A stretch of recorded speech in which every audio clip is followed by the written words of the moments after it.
Tonight's Dateline focused on a murder investigation that captured the attention of people all over Metro Detroit and, of course, the nation. The murder of Grosse Pointe wife and mother Jane Bashara. From the secret sex dungeon to the stunning criminal investigation, Dateline interviewed a lot of the key players in the case and those who covered the trial, including our Hank Winchester. And tonight, Hank talks with former Judge Vonda Evans, who presided over one of the most intriguing trials in Wayne County. Here's Hank. Most of the interviews Dateline did in Detroit were shot right here at the Gem Theater.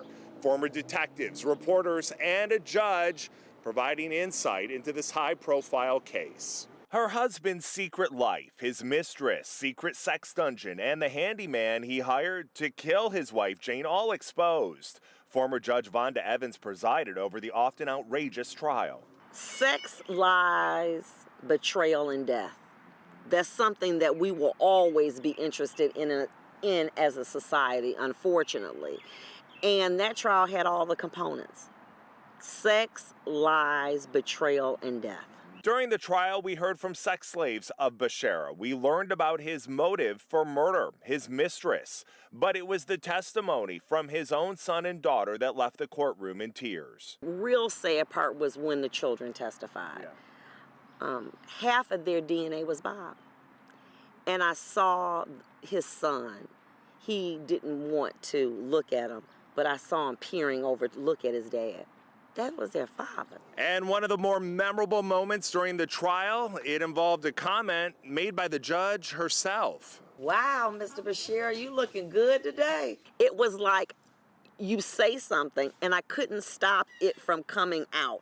He looked so different. His gait was different. He was happy to be in street clothing. Bashara, a fan of the media spotlight, granted interviews to Dateline NBC and to Local 4 before he was charged.